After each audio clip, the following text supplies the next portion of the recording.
I'm not part of any religion, just here to talk about information in a book used by archaeologists around the world to find old ruins in fabled cities. Approximately 2,500 prophecies appear in the pages of the Bible. About 2,000 have been fulfilled to the letter, no errors. The remaining 500 or so reach into the future and may be seen unfolding as days go by. For example, here are some prophecies that are 2,000 years old that have come to pass in recent time regarding Israel, and then we'll get into some interesting future prophecies. The people of Israel will be scattered into all nations and to live in fear and persecution. The people of Israel will be regathered to the land of Israel. The Jews returned to Jerusalem. May 1948, Israel became a state. Jerusalem would become the world's most important religious site. The ruins of Israel would be rebuilt. Egypt would never again rule over other nations. This may have been fulfilled after Israel's Six-Day War in 1967. Israel's deserts will become like the Garden of Eden. Trees again would grow in Israel. Israel's fruit would fill the world. You can buy fruit from Israel at the grocery store today. Okay, here comes some future prophecies. We get really good at telling the weather, but not the signs of the times. The love between men shall grow cold. The earth will grow old like a garment. Ever been up in an airplane and seen the patchwork of man's endeavors below? It looks like patchwork. And the land shall be desolate because of those who dwell in it, and for the fruit of their deeds. We were taught that every 7 years let the land lay fallow, so nutrients and fiber can be reestablished in the soil. Today we use chemical fertilizers, and crops now won't grow without these chemicals. But you tree huggers out there should know that in Revelation 11, God will destroy those who destroy the earth.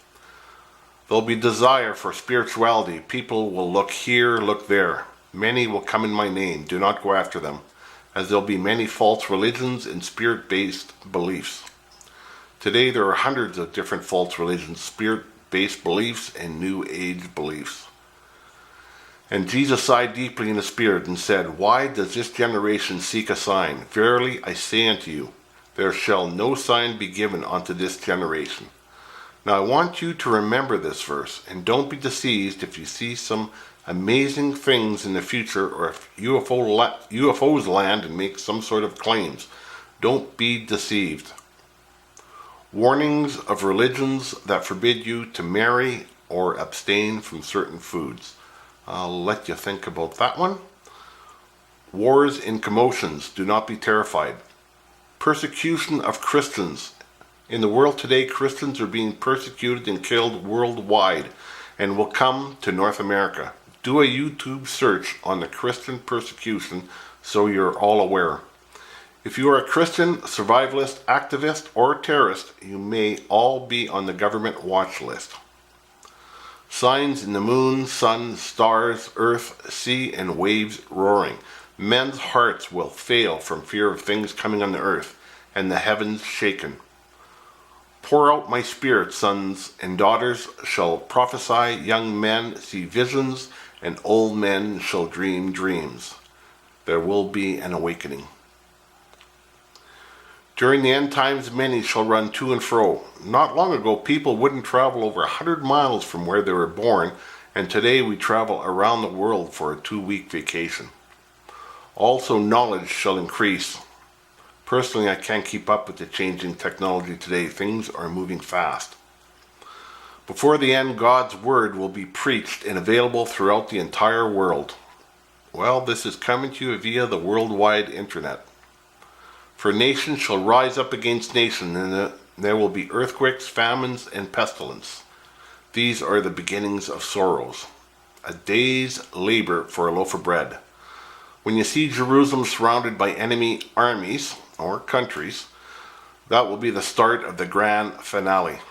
This time of tribulation is 7 years long and includes meteorite showers, poisoning of our surface water. People hoarding silver and gold will be throwing it into the streets.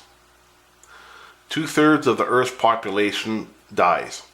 So you survivalists have a low percentage of surviving, If you want to survive much longer, you should really look into this Jesus thingy. So God will finally intervene and puts a stop to this carnage, or no one would survive. On YouTube, type in Matthew chapter 24 or Mark chapter 13. It's short and you really need to read it for yourself.